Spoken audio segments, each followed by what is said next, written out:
So it's about, we'll just give one more minute, 12:03, and we'll begin.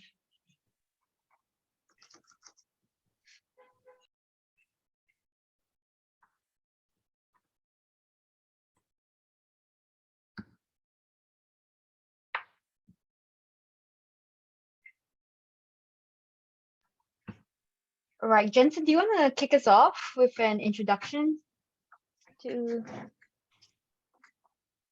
Karthik?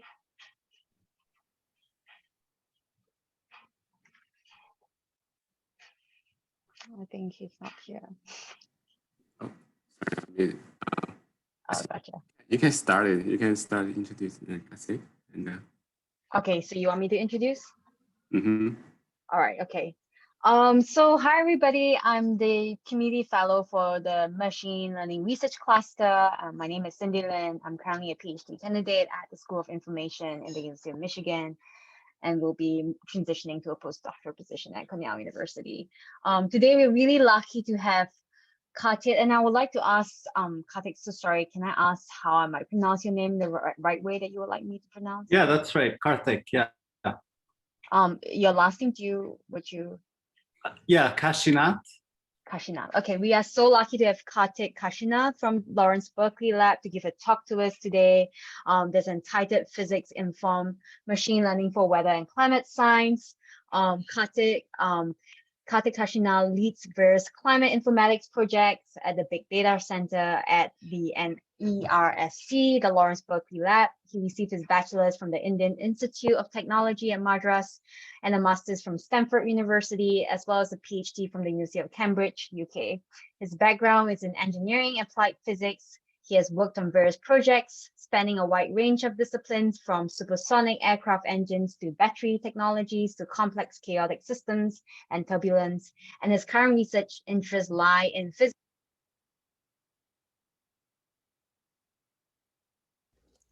Cindy, we cannot hear you. Sorry, can you hear me? Yeah, now can. Yeah. Sorry, I think my went off for a while, so sorry. Let me repeat that. So his research, sorry, let me just take that out.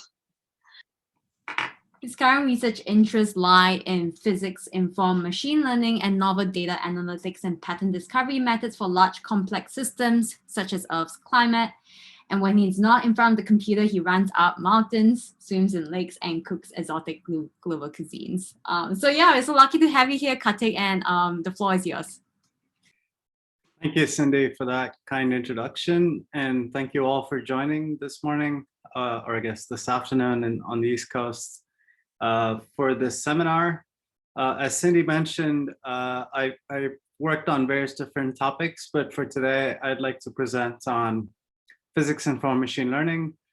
Some of you are aware that this is a rapidly growing field, especially at the intersection of AI and science.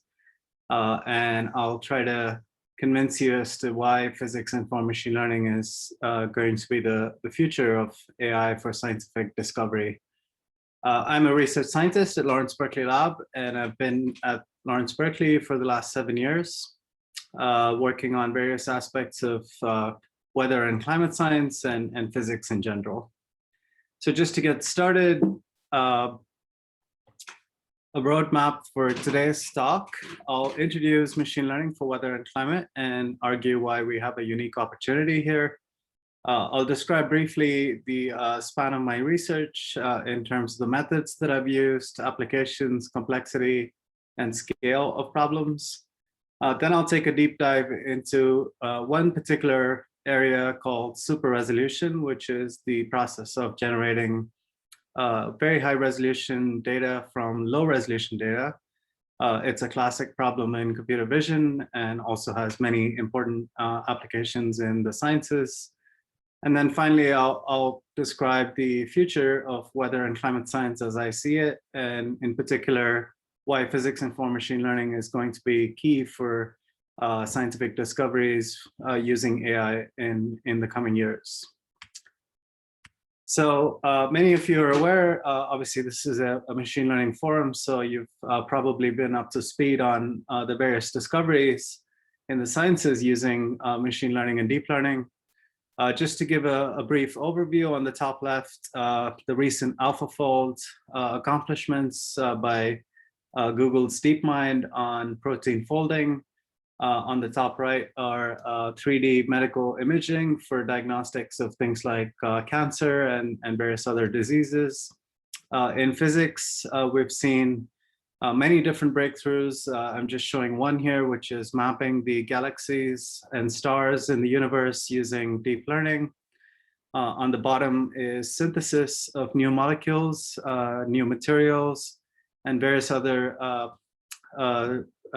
objects in physics, chemistry, and various other fields. All of the leading journals and scientific institutions, the Royal Society, Nature, Science, etc., have recognized that we currently have an AI revolution going on in scientific research, and it's really exciting. I would like to argue that we need to incorporate physics and domain knowledge to build reliable AI models for all of the sciences, but in particular weather and climate science, and I'll try to tell you why. So just to give a brief overview, the research applications that are focused on in the weather and climate space include recognizing or discovering patterns in large data sets. As you know, there's extremely large amounts of data from satellites, from climate models, from observations of different kinds of the entire globe, including the atmosphere and the land surface and the oceans. And there's a wealth of patterns that exist in this data, including organized structures such as hurricanes, tropical cyclones, heat waves, cold waves, and various other interesting weather phenomena that are essentially organized structures and patterns in these data sets. And therefore, recognizing and discovering these patterns is essential to characterize how these events might change as the globe warms. Emulating complex processes. Those of you that work with weather and climate models or even turbulence models are aware that we can't resolve all the scales of the systems that we're studying. And often the small scales have a lot of interesting phenomena that need to be characterized in some way, and usually we build surrogate models or parameterizations in weather and climate science for these processes. Things like atmospheric convection, which leads to the formation of clouds, ocean eddies that causes mixing and various other properties of the ocean that are impacted by it. So emulating these processes is essential to essentially build better models that characterize these events. Downscaling data or super resolution is the process of taking low resolution data, such as that coming out of large climate models like the global circulation models, and providing very high resolution localized data that can be used for impacts and planning and various other important downstream applications. Accelerating simulations. This is a rapidly growing field that's very exciting from both the mathematical standpoint, from solving partial differential equations, but also from the applied standpoint of building faster computational models. And machine learning can offer some very exciting ways of accelerating large simulations, including those of turbulence models, weather and climate models. And finally, the holy grail, which is improving forecasts of weather and climate. As you know, there's larger uncertainties in these forecasts. And one of the key goals that we have in using machine learning is to try to provide better forecasts. So the span of research projects I've tried to summarize here. Apologies for the large amount of text, but just to kind of walk you through these 5 key application areas that I just described. In recognizing and discovering patterns, we've used methods from deep learning, but also from topological data analysis and computational mechanics, essentially various tools from applied math, and using that on data from global climate models, so large-scale global data, Jupiter's atmosphere from NASA satellites, and also turbulent mixing from turbulent simulations. The computational scale of these problems often are hundreds of terabytes, so very large data sets.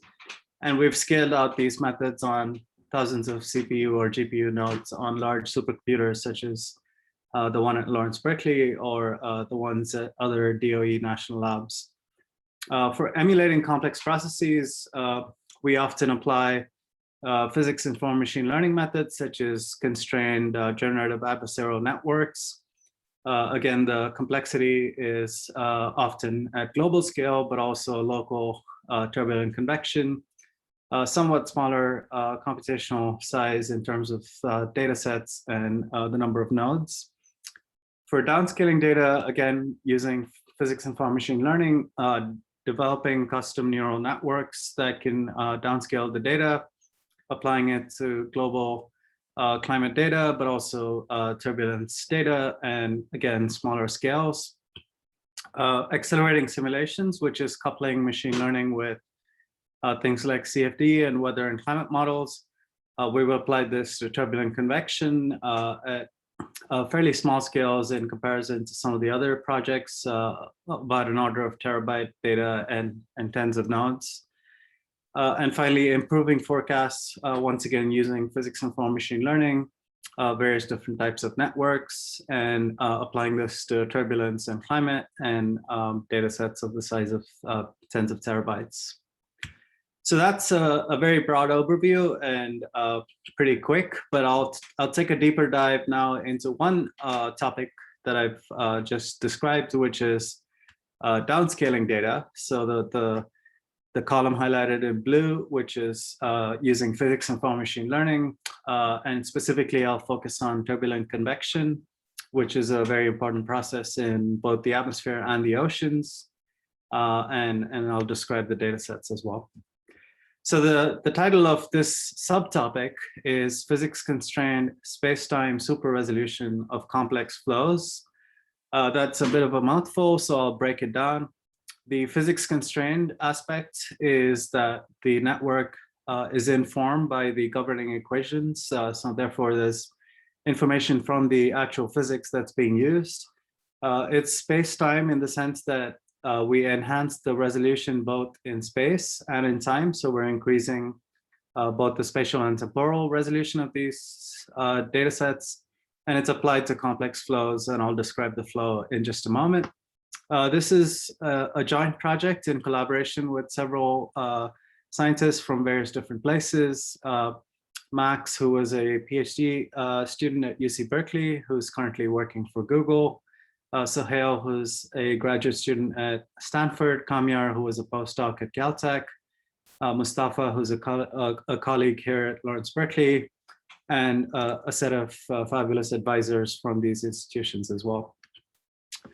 So just to give a bit of context, the motivation is that high-resolution simulations of complex physical systems are very expensive. We are aware of this from basically all disciplines, CFD, weather modeling, climate modeling, etc. So simulating very high-resolution systems is too expensive and almost impossible at global scale. But we do have climate model output at global scale, which is often of the order of about 100 kilometers resolution in space. But for impacts purposes and for regional planning and decision making, we need data at much higher resolution. Say, for example, in the San Francisco Bay Area, we'd like to have data that's at sub-kilometer scale in order to plan for things like extreme events, sea level rise, and various other aspects. So the goal is to take low resolution data and produce high resolution data in a physically consistent manner. The graph on the right shows essentially a very simple representation of accuracy versus computational costs for physics-based simulation models. I'm taking CFD as an example here. The blue arrow basically points towards the spectrum of simulations. So on the bottom left is low resolution simulations that have low computational cost, but also provide low accuracy output. On the top right is high resolution simulations, which are very expensive, but also provide high accuracy output. And there's simulations of all kinds along the spectrum, various hybrid approaches and so on. Multi-scale approaches provide some improvement over low resolution simulations at a low cost, but are not quite as accurate as we would like. And so our proposition here is, can we use deep learning in order to enhance the resolution of low resolution data to provide very high accuracy data, but still at a low computational cost? The specific physical science context here is Rayleigh-Bénard convection. As I mentioned, the image on the left shows these very deep convection clouds that we see in the tropics, but also in various other parts of the globe. The fundamental physical process that's at play here is something called Rayleigh-Bénard convection. Some of you are probably familiar with this. It's a classic turbulent process where there's convection created because of buoyancy instabilities in the atmosphere, but also in the ocean. So on the right, we see eddies of different kinds in the Atlantic, and this is caused by Rayleigh-Bénard convection as well.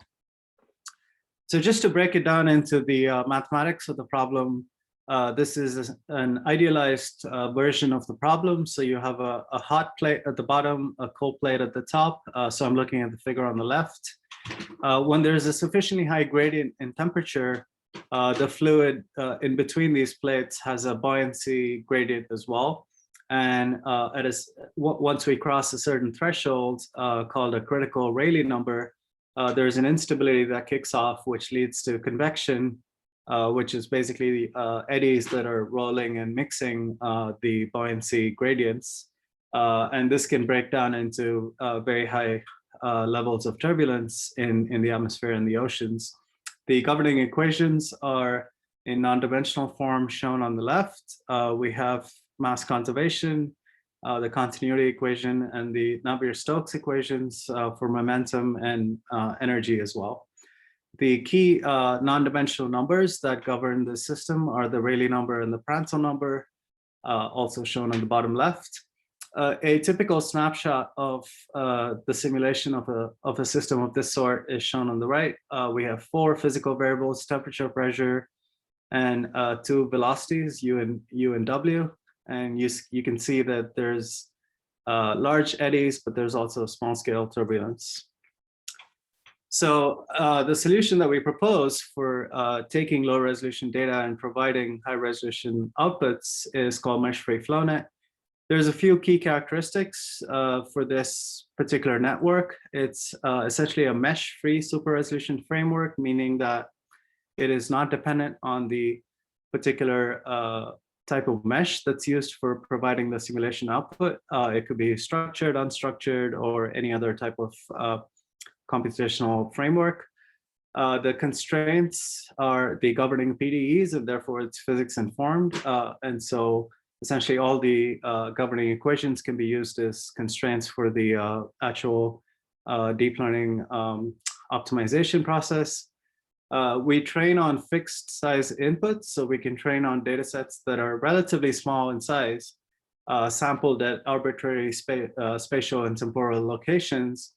But when we apply it in inference mode, we can apply it on very large domains by using essentially a fully convolutional encoder, which allows us to basically roll out the process on large scales, both spatially and temporally. So the training is cheap, but then in application, it can be applied on large data sets. So getting into the specifics, just want to make sure that I'm running good time. Okay. So the model design here is shown on the bottom left. The inputs are low resolution inputs. This could be 3-dimensional data or 2D data, whatever the case. The model itself is shown in yellow.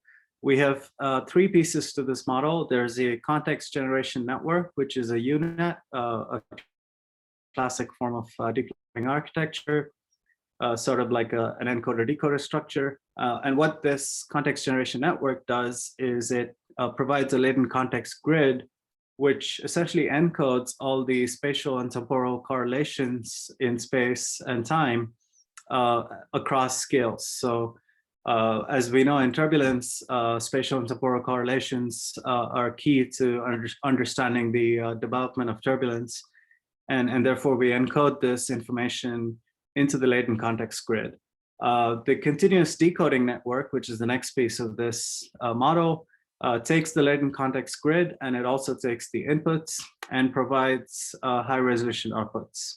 And what this network is doing is essentially taking the information that it has at low resolution, but also the latent context grid, which provides the correlations in order to reconstruct the high resolution outputs. So once we have the predicted values at these locations in high resolution, we can then compare it against the actual ground truth high resolution data. And this gives us the prediction loss, which is the standard loss function that's used for training machine learning and deep learning models. But we also develop a equation loss, which is based on the partial differential equations that govern this system. The key idea behind developing the equation loss is that because we have a continuous decoding network and we use backpropagation, we can compute derivatives of essentially all orders, first, second, third, etc., in both space and time in order to get very high accuracy descriptions of all of the gradients and derivatives, which can then be used to construct the partial differential equation loss. So in summary, we have two loss functions, the equation loss and the prediction loss shown on the top. And then we have a combined loss function, which is the sum of these two losses with a hyperparameter gamma, which I'll describe how it influences the optimization in a moment. So the decoding network, which is the continuous decoder module, essentially models the spatio-temporal equation given a particular location X and a particular time T and a context vector C, which is the latent context grid. It gives you the outputs U. In this case, it's a vector, so it's all four variables, pressure, temperature, and the two velocities. So this is a standard fully connected network. Multi-layer perceptron, what is what it's called. And once we have a particular query location, so as I mentioned, because this is mesh-free, we can sample at many different locations in both space and time. So you could imagine being at a location that's not on the grid. So in this case, X, the red dot, is somewhere in between four corners of the grid. So we can interplay between these 4 points to provide the functional form at that location. And we can also enforce PD constraints, as I mentioned, using backpropagation. So putting that together and getting into a little more detail on the networks themselves, the continuous decoding network is shown at the bottom, and then the context generation network is on the top. So just getting into the context generation network, which is a UNet. In this case, a 3D UNet, because we have 2 dimensions in space and 1 in time.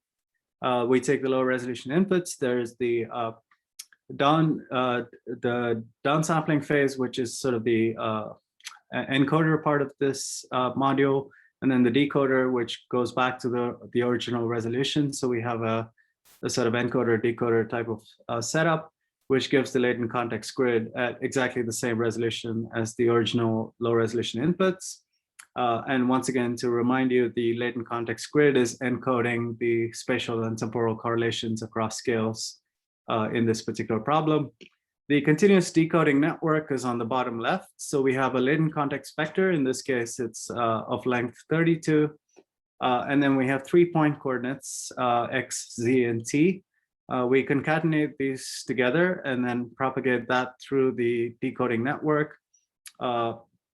And we essentially provide the outputs at any given location, which is the physical variables, pressure, temperature, and velocities as the output of this network.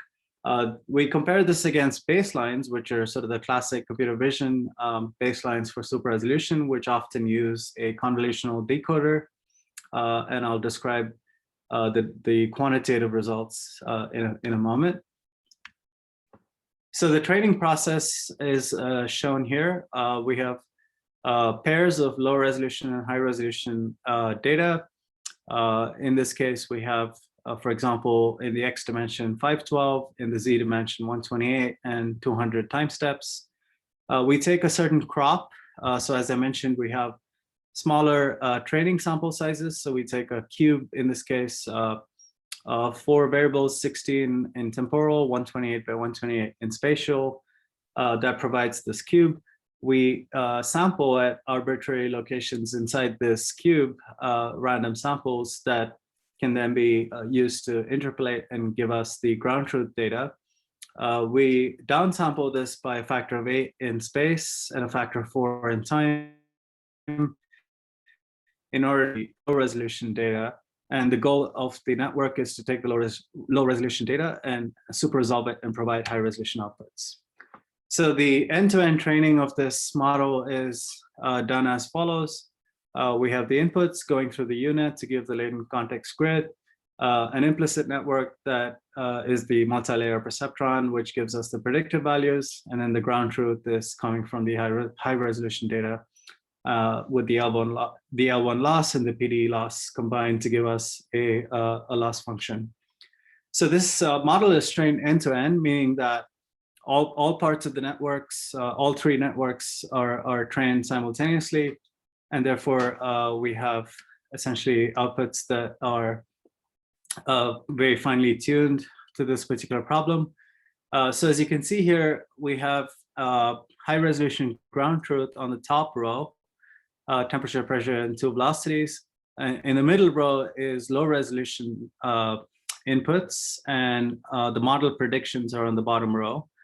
I'll let this play a few times, but you can see that it's quite remarkable that we can take essentially very low resolution data that's highly pixelated and basically provide high resolution outputs that are at least visually indistinguishable from the actual ground truth high resolution data. I'll get into quantitative metrics in just a moment. So in order to evaluate these models, of course, it's not sufficient to just look at videos and say that it looks pretty. We have to verify quantitatively that it does actually resolve all of the important quantities of interest. So given that this is a turbulent flow, there is a classic set of metrics that are used in turbulence modeling in order to characterize these types of flows. The 8 metrics that we use here are total kinetic energy, RMS velocity, dissipation, Taylor microscale, Taylor scale Reynolds numbers, Kolmogorov length and time scales, turbulent integral scale, and the large eddy turnover time. This is a comprehensive set of metrics that quantifies essentially all the quantities of interest in the flow. And so we use that to essentially measure the performance of the model. There's a lot of numbers on this chart. My apologies for that, but I'll just try to guide you through what we're trying to convey here as the key message. You can just focus on the numbers in the brackets, which is essentially the R2 scores. And an R2 score of 1 is perfect, and anything close to that is good.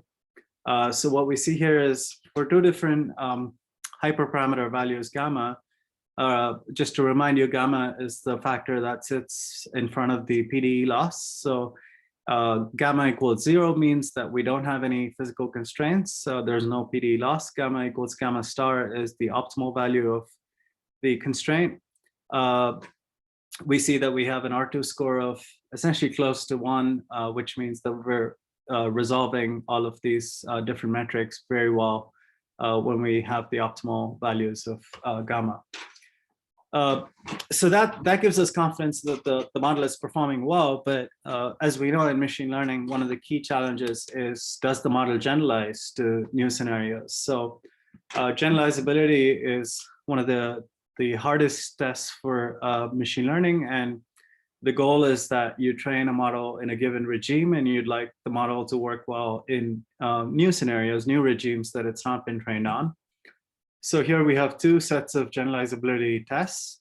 The first is we train on one particular simulation and we test it on a different simulation. Then we train on 10 simulation data sets and then test it on an 11th data set that it's not seen before. And these are different initial conditions.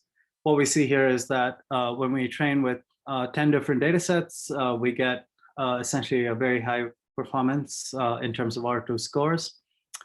And perhaps most interestingly, if we look at different boundary conditions, Just to remind you what I mean by that, in this particular context of Rayleigh-Banach convection, the boundary conditions are the temperature gradient. So the Rayleigh number is what is the key governing non-dimensional number in the system.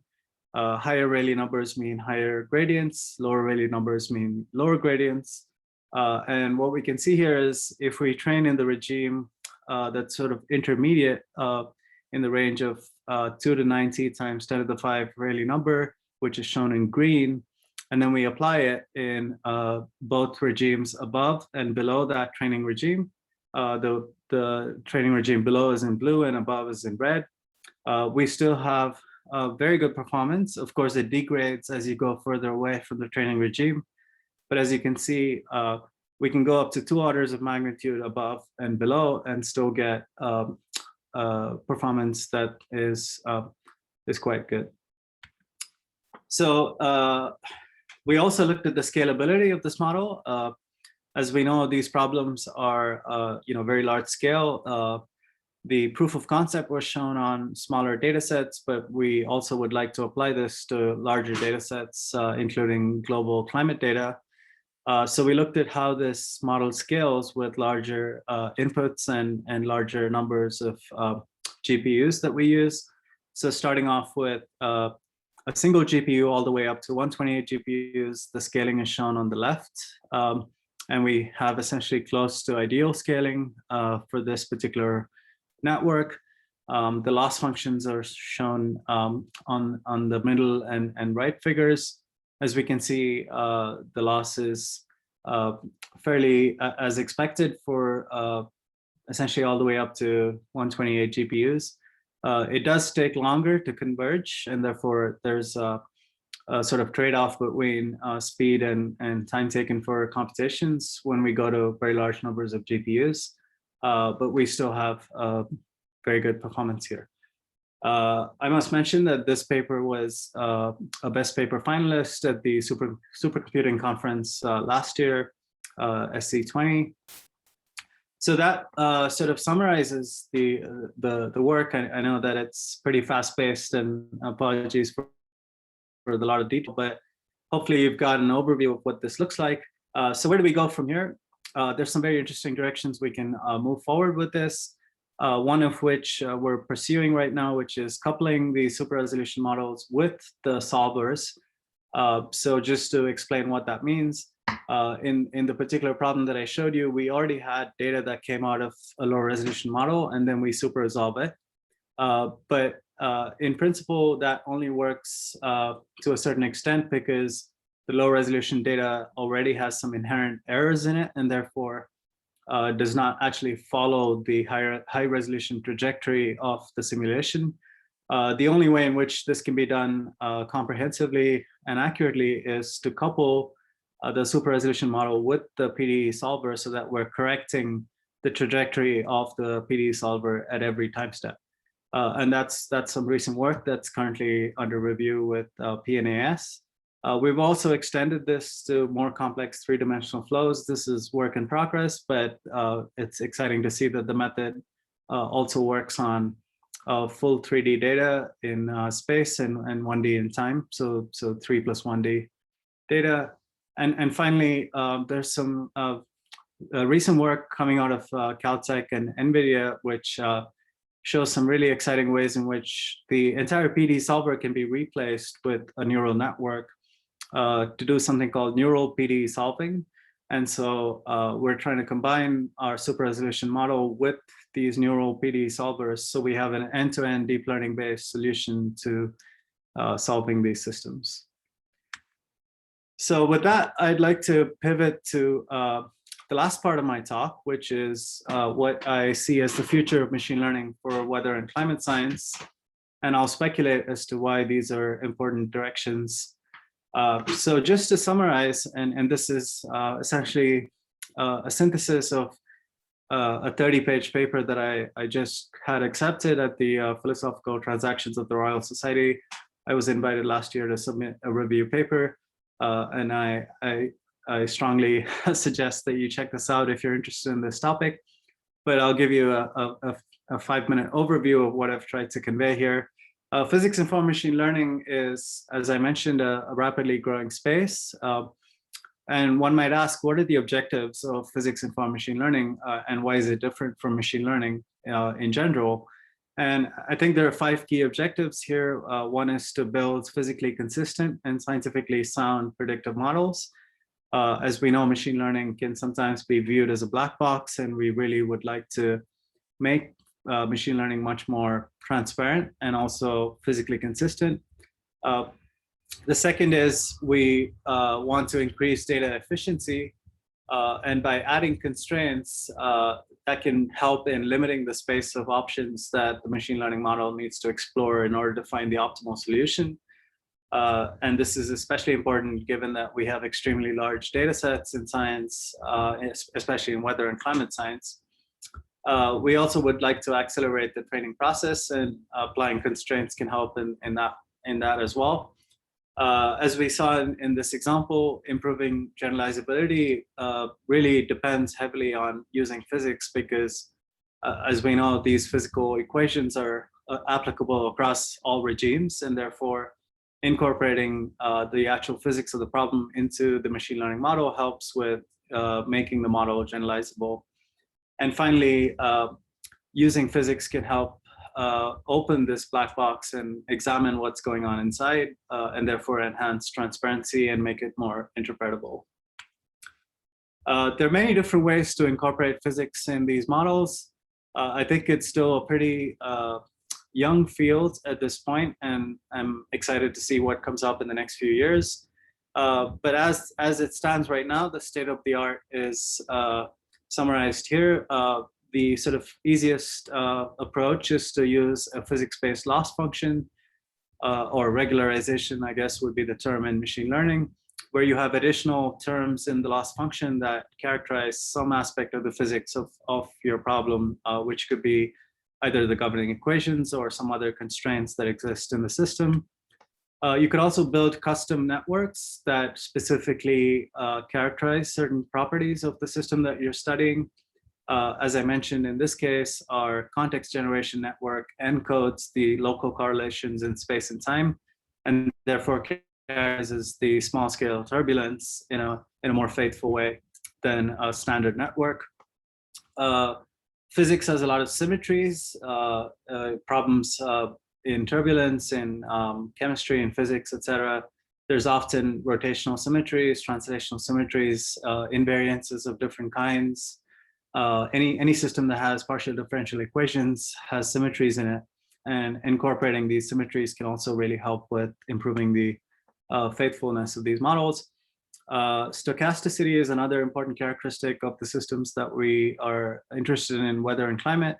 As we know, the differential equations governing these systems are deterministic, but when you actually simulate them computationally, we can't characterize all the scales, and therefore the small scales often need to be characterized with some sort of stochastic terms.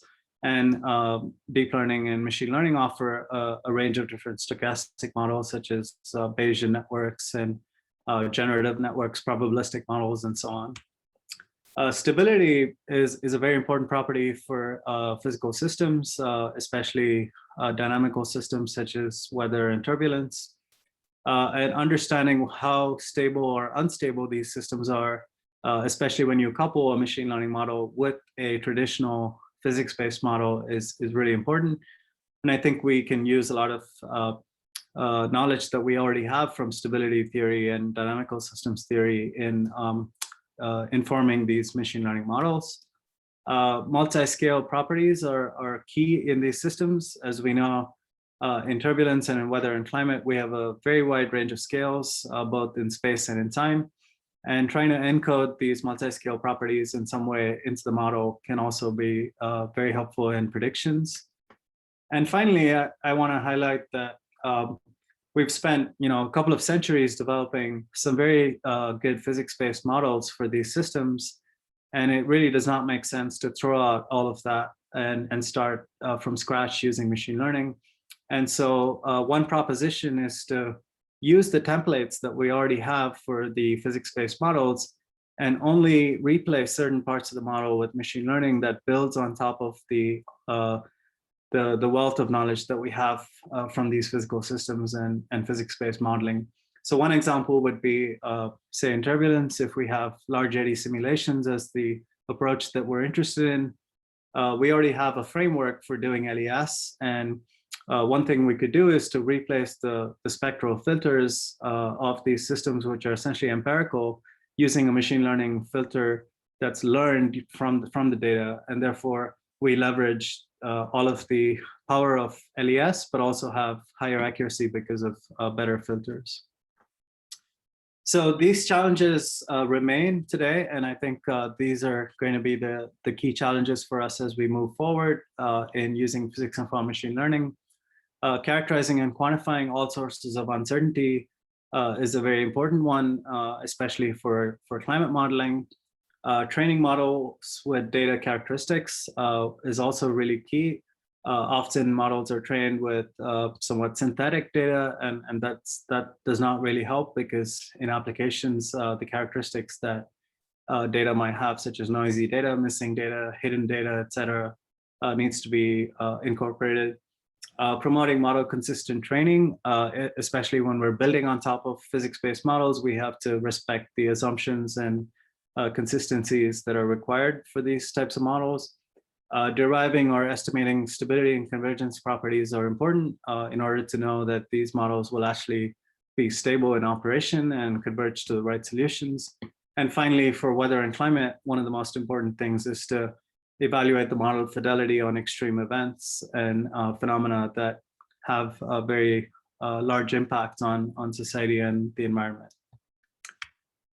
So I'd like to conclude with three other larger challenges that I think as a community we need to address. One is diagnostic challenges. There's all kinds of machine learning and deep learning models mushrooming all over the place. It's a very exciting space, but also somewhat chaotic. And I think we need to develop systematic tests and standardized evaluations on benchmark data sets and problems.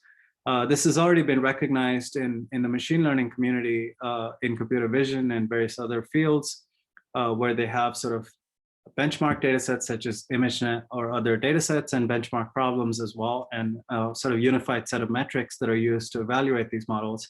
And I think we're yet to see this in the sciences. There is some work that's coming out of various different groups on this. And I think that would be essential for us to make sure that we're making progress. Computationally, these are very complex models that need to be scaled on large data sets. And so there's some pretty gnarly challenges there in achieving good scaling on large data sets. And finally, resource-wise, given that this is a highly interdisciplinary field, we really do need to collaborate across diverse communities. Computer scientists, statisticians, machine learning scientists, but also physicists, mathematicians, and domain scientists, in order to really bring in all of the expertise that we can to these challenging problems. So I think with that, I will conclude. And I just want to say that for those of you that are interested, there are many different workshops and summer schools that are organized even within the specific space of weather and climate, but across the sciences. I have been involved in organizing some events at NeurIPS, the Neural Information Processing Systems Conference, which is one of the largest machine learning conferences, AI for Earth Sciences, and Machine Learning and the Physical Sciences workshops there. And within the weather and climate community, I've also organized some tutorials at the AGU conference, at the AMS conference, and recently a very successful summer school that I organized jointly with scientists at NCAR, which had over 2,400 participants.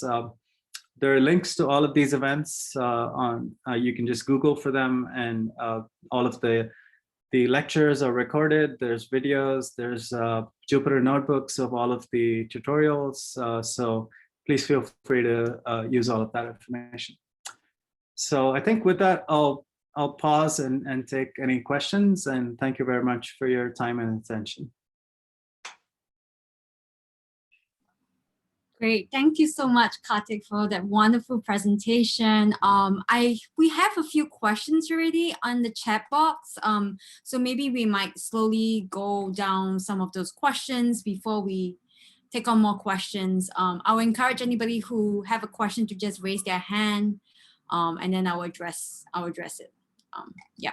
So the first question is from, I think it's from Hamza, who asked, curious if TPUs were tried for parallelization and scalability, because you only mentioned GPUs, I guess. And I think a follow-up question from Jensen is wondering how much time and computational resources are actually saved by using the deep learning model compared to building and running physics model.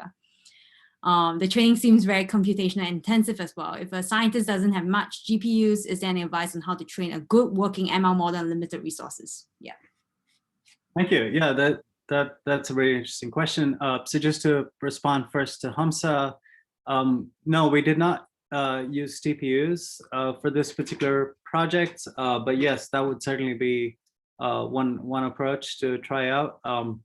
We were working in collaboration with NVIDIA, and as you know, NVIDIA produces GPUs of different kinds, so we had easy access to lots of GPUs, and that's why we use that. But of course, trying out TPUs would be also a good approach.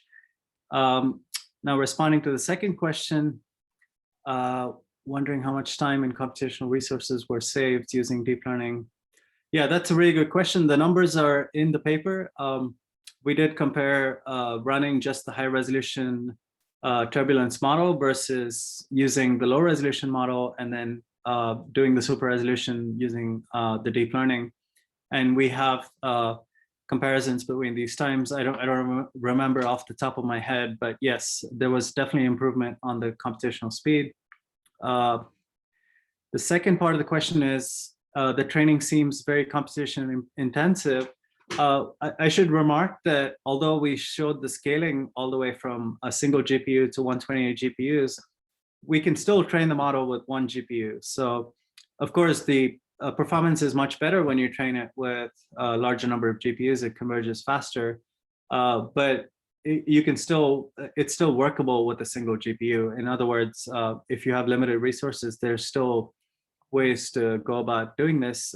It would take slightly longer to train, but it's not impossible. So since I'm looking at the chat, I'll just move on to the next question. Have you compared results from physics-based models and non-physics-based models quantitatively? So I guess you're referring to if I had a deep learning model that did not incorporate any physics versus a deep learning model that incorporates physics. That's my interpretation of this question. And yes, that was actually, I showed results in one of my slides on the gamma parameter, which is essentially the weight of the PDE loss versus the standard machine learning loss. And if you set gamma equals 0, which means that you don't have any PDE loss, you still get good accuracy, but not as high as if you incorporate physics. So the deep learning still works well, but not as well as it could if you incorporate physical constraints. Another question is, what is the impact of uncertainty of machine learning models on the stability of long-term operation? That's a really great question. As I mentioned, some of these models are unstable when you couple them with the physics-based model. There's some active research going on right now on how to make these models more stable. There are some diffusion terms that can be used and various other techniques on improving the stability. But this is an active area of research. So I would say that one has to be careful about the stability issues that come from these types of machine learning models. And more generally speaking, training the model on multiple regimes is helpful in order to provide more stable operation. Often the instability comes because when the machine learning model is used in operation, it's used in a completely different regime from what it's trained on, and therefore it produces outputs that are physical, and that leads to instabilities. All right, I think that's all I see in the chat right now. there's 2 more questions. So Rihan just raised his hand. So maybe Rihan, you want to speak up first, and then we'll go on to the other question. Sure, thanks. Catherine, that's a really interesting talk. And one question I had is that you are now training the data, training your model based on some existing models. So that basically means that you can only reproduce what the model already built in with the physics, but not all the models capture all those physics. For example, some of the interactions between different systems and what's the path to trying to maybe using other data, ancillary data, to improve those physics in your models. Yeah, that's a really good question. Thank you. Yeah, yeah, it's true that we're limited by essentially the accuracy of the physics-based high-resolution data.